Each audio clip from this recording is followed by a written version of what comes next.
주신 하나님의 말씀 구약성경 구다 이사야 제41장 1절부터 13절까지의 말씀을 함께 보실 텐데 1016년에 있는 구약성경 1016쪽에 있는 하나님의 말씀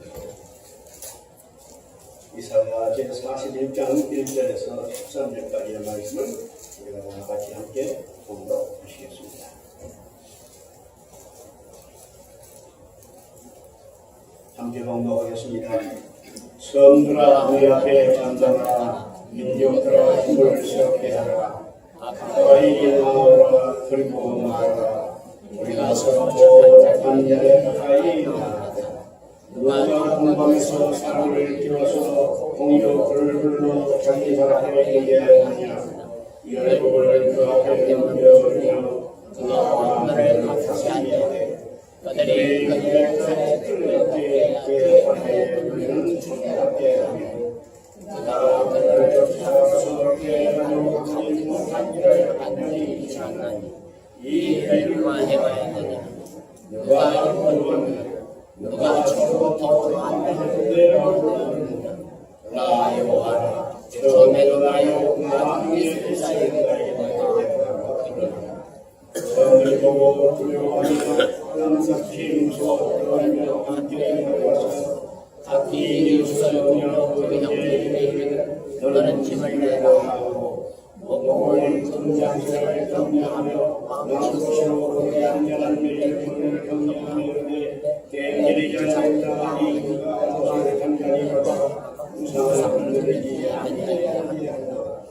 그러나 나의 근원 이스라엘아 내가 택한 야곱과 나의 것 아브라함의 자손아 내가 땅 끝에서부터 너를 들으며 땅 무지에서부터 너를 부르고 내게 이르기를 너는 나의 시험이라 내가 너를 택하고 싫어하여 버리지 아니하였다고 하는구나.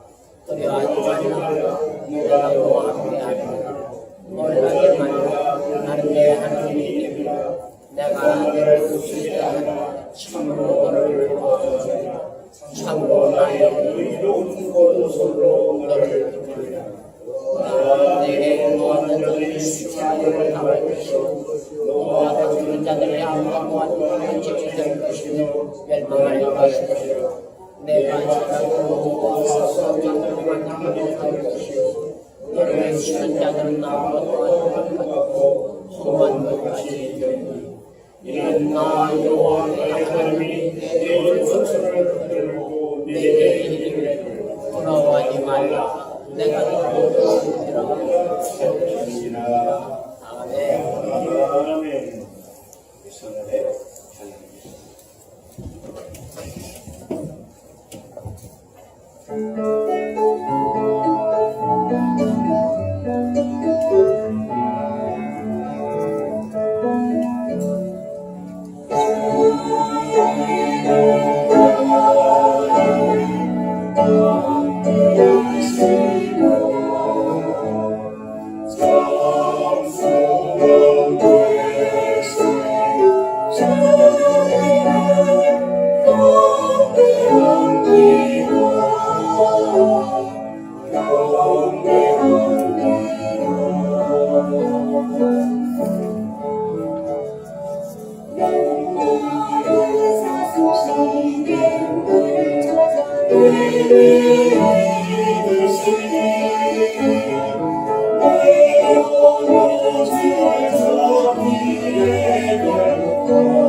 영도가 귀한 나의 주님의 만족 주신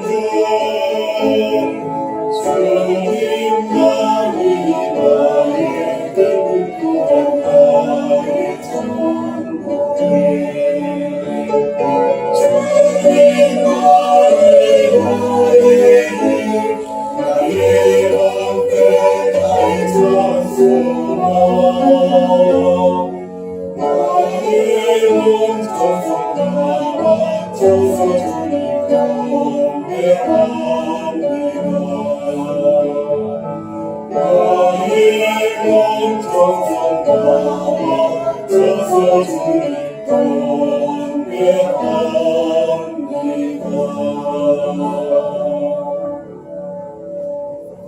아멘. 이탈리아의 베니스 또는 베네치아라고 하는 유명한 항구 도시가 있죠. 태어난 마르코 폴로라고 하는 사람이 있습니다. 1254년에서 1350년 70세를 하신 마르코 폴로라고 하는 분이 있는데 아버지와 숙부를 따라서 서로 고속 무역하는 데 따라서 이탈리아를 출발해서 유럽을 횡단해서 우리 중앙아시아를 거쳐서 당시에 몽고어에 대표했던 원나라의 태조에 가서 아련을 하고 그리고 중국으로 들어갑니다. 중국에서 17년 동안을 살았어요. 그리고 이제 17년에 그 중국의 모든 문물과 모든 것들을 다 보고 그리고 돌아가서 쓴 책이 동방견문록입니다. 동방세계. 이태리에서 쭉 돌아서 유럽을 거쳐서 중앙아시아를 거쳐서 또 몽골로 중국으로 거기가 이제 보통 13세기니까 그때는 우리나라의 고려시대인가요? 대단한 여행가죠. 여행가이면서 또 상인입니다. 이분이 쓴 동방견문록에는 이런 글이 있다고 합니다. 하늘에는 천당이 있고 땅에는 항주가 있다. 중국식 발음으로 하면 항저우라고 합니다. 우리가 상해 하면 샹하이 하듯이 북경, 베이징, 남경, 난징 이렇게 하듯이 우리하고 약간 발음이 비슷비슷한 게 참 많습니다. 그 항주를 제가 지난주에 우리 기독교연합회관의 이사 10억 이상 정보가 있는 우리 기독교연합회관에 투자한 분들이 이사가 되는 겁니다.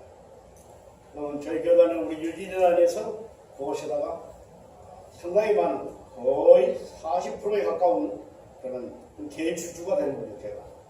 그 다음에 연금재단 이사장이신 우리 박근태 목사님에서 18분이 화요일에 갔다가 어제 금요일 밤늦게 도착했는데 항저우는 마르코 폴로가 볼 때 다 지금 우리나라는 안 왔지만 일본도 안 가고 그때 당시에는 미국이라는 데가 발견도 아직 안 될 때니까 1450년에서 콜럼버스가 여기서 알아내린 거지. 그때 당시에는 세계관에서는 남미, 북미는 아메리카 대륙은 알 수가 없는 시대 아니겠습니까? 자기가 다니는 지금까지 전체에서는 항저우가 가장 자기가 속에 살기도 아름다운 것이다. 그래서 하늘의 천당 땅에 항저우라고 하는 항저우가 있다. 항저우는 천년고도입니다. 송나라 때.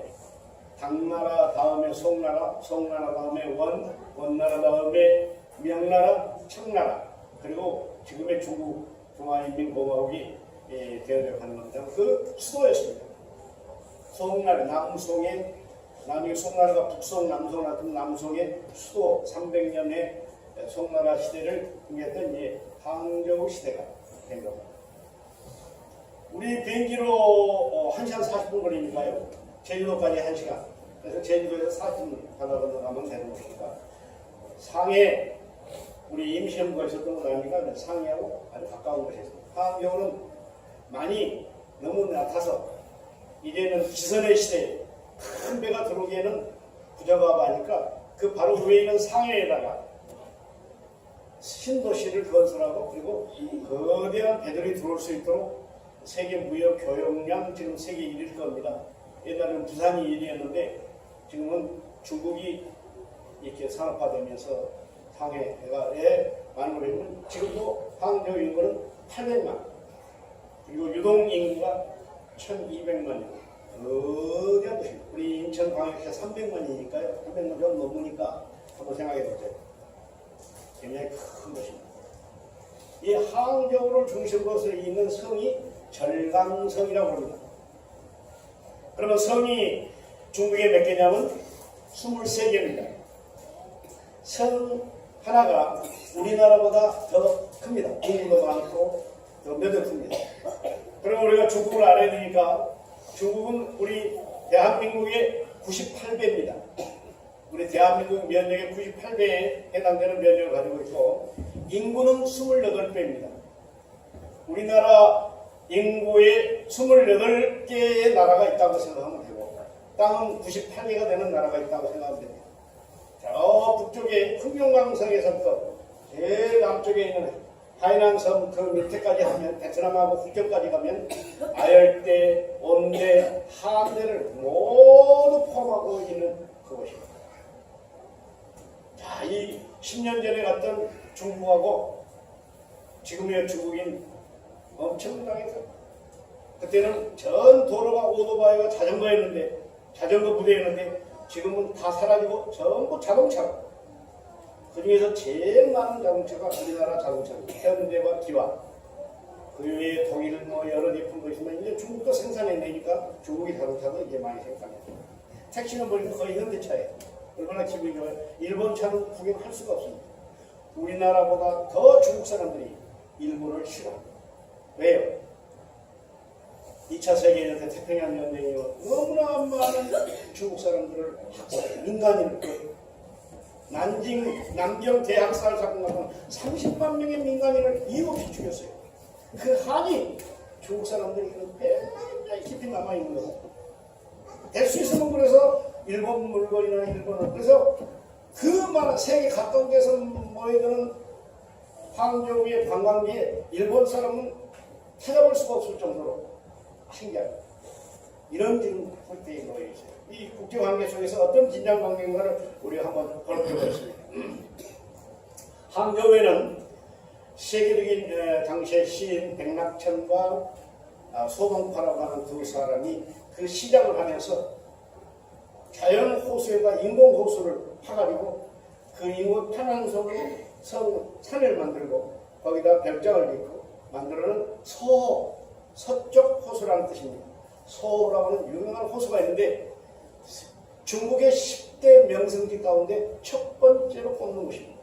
그래서 그 서호를 보기 위해서 단순한 호수가 아니고 식물 군락지로 이루어진 그러니까 우리나라에 어디에 해당되냐면 고성이나 담양, 대나무 천국이고요. 그 다음에 녹차의 천국, 영종차라고 하면 항저우의 유명한 세계적인 차입니다. 녹차가 있는 그러니까 우리 지역하고는 상당히 가까워 남쪽의 온도와 가까운 거. 그보다 더 40분 먼저 가는 더 따뜻한 날씨예요. 겨울에는 얼지를 않는답니다. 최고로 추울 때가 2도 3도 정도 얼지를 않는 것이에요. 그러니까 아열대성 기후와 이 모든 것들이 잘 어울린 농산물이 풍성하고 그런 것입니다.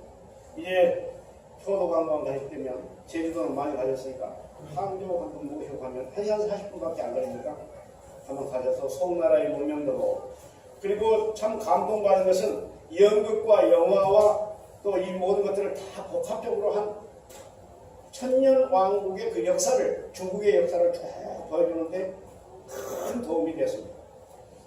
이 항저우에서 그 관람을 연극을 관람하고 그리고 우리로 말하면 민속도시같이 꾸민 곳을 보고 3시간을 쭉 달려서 가면 3시간 위로 올라가면 어떤 도시가 있나는 황산이라고 하는 도시가 있습니다. 거기서 찾습니다. 황산은 옛날에는 휘주라고 했습니다. 항주 휘주라고 했는데 황산이 워낙 유명해지니까 도시 이름을 황산으로 바꾸는데 거기에 삼국시대의 조조, 강택민, 부진타오 등등 많은 인재들이 배출되는 가장 그 황산 시원한 날씨에 학문의 도시이기도 하고 그 박물관을 우리가 보기 위해서 그곳에 도착했는데 그 황산에서 모든 걸 다 보고 그 다음에 1시간을 더 올라가면 황산이라고 하는 산이 있습니다. 황산. 옛날에 이게 모든 산이 절벽으로 암벽으로 되어 있기 때문에 악산이라고 하는 악이 큰 바위 악자입니다. 설악산, 관악산, 월악산 이런 할 때 악산이라는 악산으로 바위로만 이루어져 있어요. 산이. 그 황산, 그럼 황산은 황자가 누르황자인데 황금 할 때 누르황자인데 그 황자를 여기서는 황제 황자로 뜻으로 썼다고 합니다. 모든 세계에 있는 산 중에서 황제의 산이다. 그래서 여러분들 들어봤지만 텔레비전에 보기에 장가계를 여성의 산에다 비교하면 여성미가 넘치는 산에다 비교하면 이 황산은 남성미가 있는 산이다. 그렇게 본다고 합니다. 그건 뭐 안발로 되어 있지만 함부로 못 올랐는데 이게 등소평이 그걸 보고 왜 우리나라 사람만 보느냐 그리고 세계 사람들도 함께 볼 필요가 있지 않느냐. 그리고 이 지질연구는 세계 지질연구의 메카인데 장소인데 이걸 개발하자 해서 케이블카를 왔어요. 그래서 저희들은 그 케이블카를 타고 올라서 거기서 잠자고 그리고 이렇게 멀리서 바라보고 연화봉이 얼마냐면 1880m입니다. 제일 높은 데가. 우리 지리산이 1915죠. 한라산이 1950이죠. 그 다음에 대천봉 설악산이 1705m죠. 그 다음에 금강산이 한 1680m 될 겁니다. 그러니까 1880m니까 우리 지리산 천왕봉보다는 약간 낮지만은 그러나 유역 면적은 지리산이나 설악산이나 금강산의 3배 이상 나는 면적을 차지하는 대규모 다이 악산으로 되는 거예요. 그런데 그곳에서 이제 우리는 거기에 자고 호텔에서 자고 그리고 바로 내려오려고 그러는데 그것이 20년 동안의 공사가 완공됐다면 그 완공된 공사가 뭐냐 13만 개의 계단을 만든 거예요. 인공적으로. 이렇게 암벽으로 다 되어 있는 산이면 거기다가 구멍을 뚫어서 쇠를 박아서 그 위에다가 황색 산 되는 그 대리석을 다 계단을 까는 게 13만 개가 넘는다. 그걸 타고 제일 낮은 계곡으로 내려서 그 계곡에서 수직으로 모노레일이라는 것을 완성시켰대요.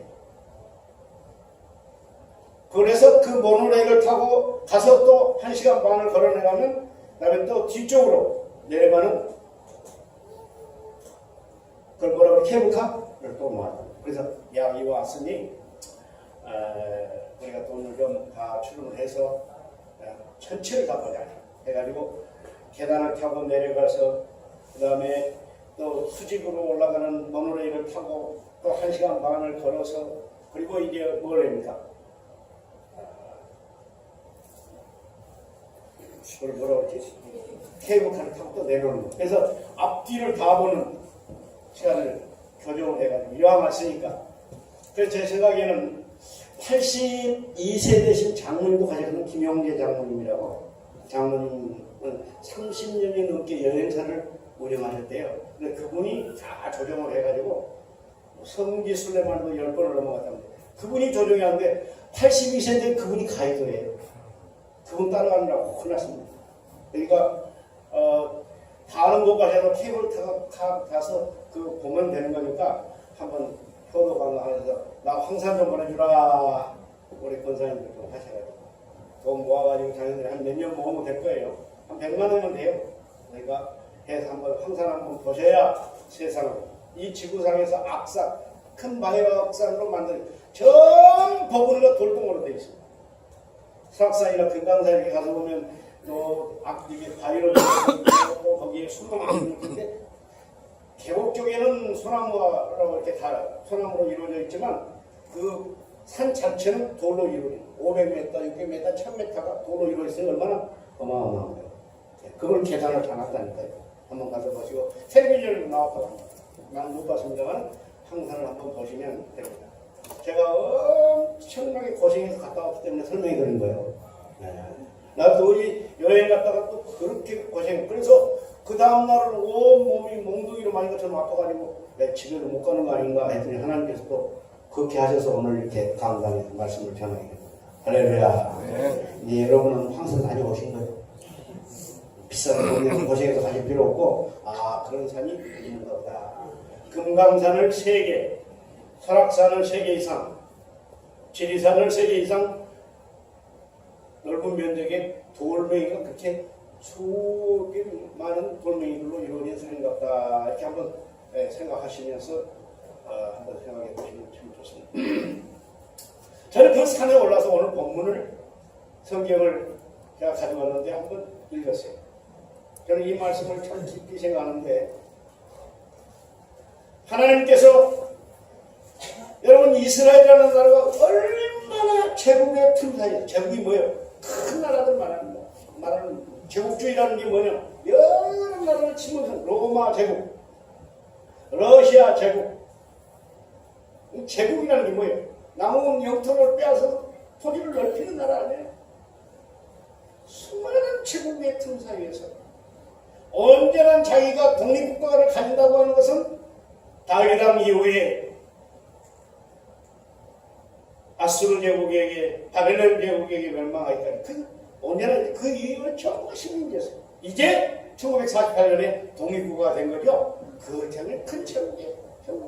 자, 이집트 제국에 아수르 제국에 바벨론 제국에 페르시아 제국에 헬라 제국에 로마 제국에 거대한 제국의 식민지 국가를 등에서 늘 이스라엘 백성들에게 있는 이 문제는 하나님께서 이스라엘을 통하여 주시는 겁니다. 이스라엘아, 나의 벗 아브라함의 자손 이스라엘아, 두려워하지 말아라. 내가 너와 함께 하겠다. 아멘. 할렐루야. 아멘. 지금 이스라엘 백성들의 희망이 별로 없어요. 우리는 평생 이 조그만 땅에서 이스라엘이 여러분 강원도만한 땅입니다. 큰 땅이 아니에요. 우리 강원도 남과 북으로 나눠지지 않는 강원도만한 땅인데 이 조그만 틈 사이에서 얼마나 강대국 사이에서 그 속에서 고생을 했어요.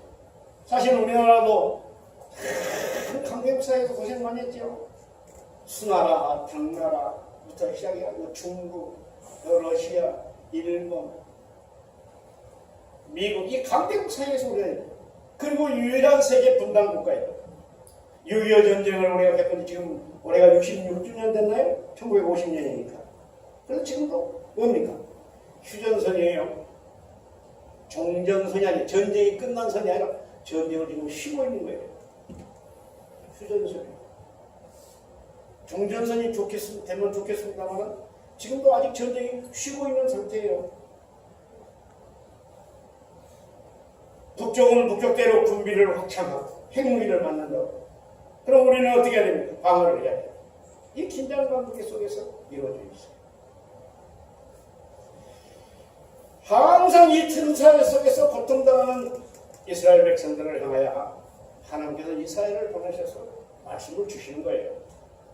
오늘 그 음성을 우리가 또한 6.25 민족 화해주의를 우리가 또 만들기도 하고 우리가 화해하자. 서로 싸우는 게 그만 싸우고 그런 뜻으로 우리가 역사의 한 현장을 우리가 조정하면서 하나님의 메시지를 저는 들었어요. 그 큰 높은 연화봉이 1880m인데 그곳에서 바라보면서 중국의 제국의 수많은 역사의 변화 속에서 흥망성쇠가 거듭하는 역사의 변화 속에서 하나님께서 하시는 말씀이에요. 지금 이건 뭡니까? 이스라엘 백성들을 저 70년 바벨론 포로에서 꺼내시며 이 바벨론에서 꺼내는데 어떻게 합니까? 페르시아 제국의 고레스 왕을 세워가지고 바벨론을 쳐버리고 그리고 그 바벨론을 통해서 밀어내서 이스라엘로 오게 하는 역사적인 과정 속에서 주시는 말씀이기 때문에 우리에게 주시는 메시지가 큰 겁니다. 많은 사람들이 지금 우리 한국의 국민들이 의기소침해 있습니다.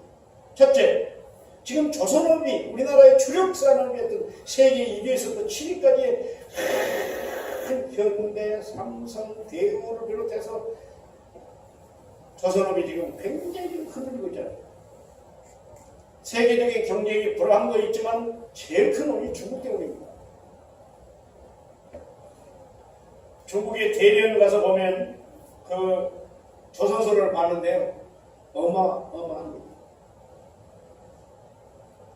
저임금에다가 그리고 많은 기술이 따라오는 데다가 그러니까 어떻게 합니까? 많은 배 수주가 그쪽으로 밀려가는 거예요. 이제 우리는 고도의 기술을 가지는 이런 LNG 그런 가스선이라든가 이런 것들을 통해서 그 외에 컨테이너 박스를 실은 것을 그쪽으로 많이 돌려나가요. 중국이라는 항상 긴장감 속에서 우리가 살고 있어요. 자, 스마트폰 엄청나게 빠른 속도로 찾아오죠. 자동차 엄청나게 빠른 속도로 찾아오죠. 쫓아오게 우리에게 이 14억에 가까운 이 어마어마한 인구와 우리가 5천만이라고 하는 이 작은 나라에서 저들을 어떻게 그 긴장한 것을 살 것이냐. 일본 사람들은 우리나라 물건 하나도 안 산대요. 전번에 임명재 원사님 아드님이 일본에 사시잖아요. 오사카에. 일본 사람들 우리나라 거의적으로 안 산대요. 자동차, 텔레비전, 스마트폰 이런 거. 중국은 막 따라오죠. 우리의 비전은 무엇인가? 많은 사람들이 어둡게 봅니다. 미래를 어둡게 봅니다. 그리고 많은 이제 자동화됩니다. 그래서 사람의 인력으로 할 수 있는 일을 자동화가 자꾸 뺏어가는 거예요. 그럼 여러분 한번 생각해 보세요. 우리가 일을 해서 수입이 있어야 물건도 사고 내수가 형성되고 그런 거 아닙니까? 기계가 다 해버리면 우리는 뭘 만들어놓은 기계가 만들어놓은 물건을 살 수 있는 돈이 없잖아요. 그 고용을 어떻게 확대할 것이냐 하는 기로에선 충분히 문제가 있다. 13만 개의 계단, 그 산꼭대기에 있는 수십 개의 호텔, 이게 다 등짐을 지고 했잖아요. 왜? 일자리를 만들고 해요. 계단에 돌 하나하나 건물을 지키기 위한 철근부터 시작해서 모든 것들을 다 직분들이 지고 올라온 거예요. 기계로 한 게 헬기로 싣고 와서 하는 것이 아니에요. 모노레일을 달아가지고 실망하는 게 아니에요. 사람이 다 사람들은 왜? 노동력을 만들어주기 위해서 그 어마어마한 인구를 어떻게 해서 다 먹고 살겠어요? 그 틈바에서 우리가 할 길이 무엇인가 하는 것을 하는데 가장 중요한 것은 국민들이 가지고 있는 하나님께서 이스라엘을 통해서 보이는 것은 항상 미래를 어떻게 보느냐가 중요해요.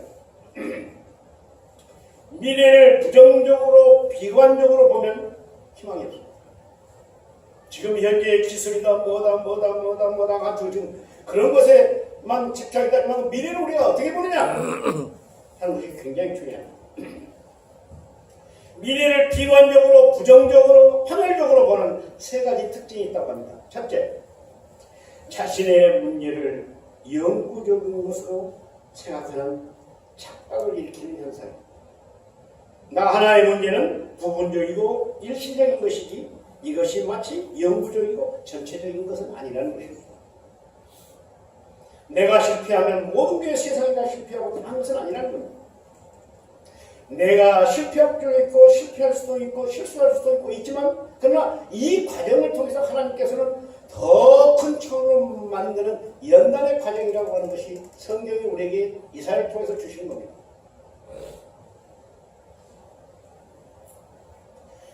이 세상에 있는 지도자들이 많이 있습니다만 가장 실패를 많이 하는 사람이 누구냐 하면 통계적으로 아브라함 링컨이라는 사람입니다. 얼마나 얼마나 많은 실패, 얼마나 많은 선거에 나가도 맨날 떨어지는 게 일이에요. 근데 어떻게 한 번 부통령 된 거예요? 그리고 대통령 된 거예요. 얼마나 많은 시련을 겪고 그 시련을 통해서 남북전쟁을 승리를 노예를 해방시킨 거예요. 편안하게 그저 뭐 그냥 만사형통으로 살았던 사람이 뭐 그런 일을 할 수가 없는 거예요. 수많은 시련과 수많은 실패 속에서 하나님께서 연단해 주신 거예요. 이스라엘아, 바벨론 보수 70년 고 가지고 그렇게 낭만하지 마라. 미래에 대한 비전을 주시고 희망을 주시고 꿈을 주시는 겁니다. 소망을 주시는 겁니다. 두 번째, 항상 세상을 비관적으로, 부정적으로, 편협적으로 보는 사람들의 두 번째 특징이 하나의 사건에 전 인생을 걸어버린다는 겁니다. 시험 한 번 떨어지는데 왜 자살을 합니까? 점수가 좀 낮다고 왜 자살을 합니까? 또 뭔 일이 안 됐다고 왜 자살을 합니까?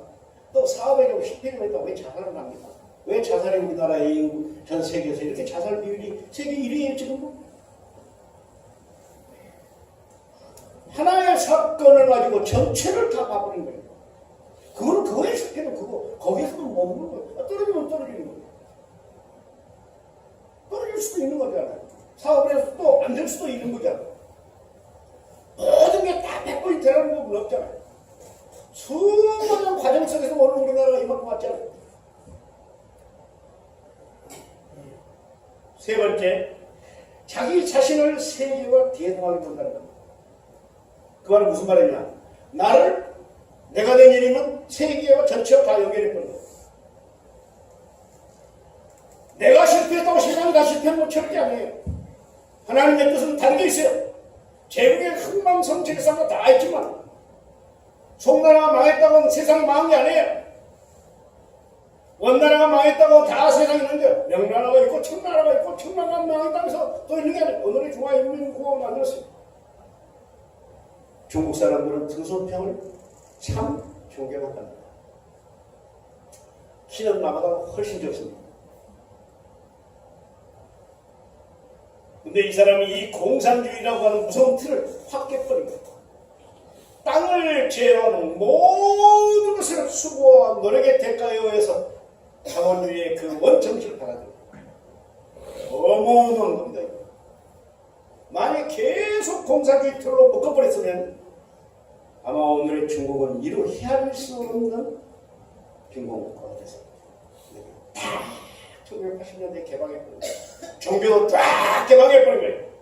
그러니까 기독교 인구가 전 세계에서 가장 빠르게 성장한 것이 중국. 그 많은 시련 속에서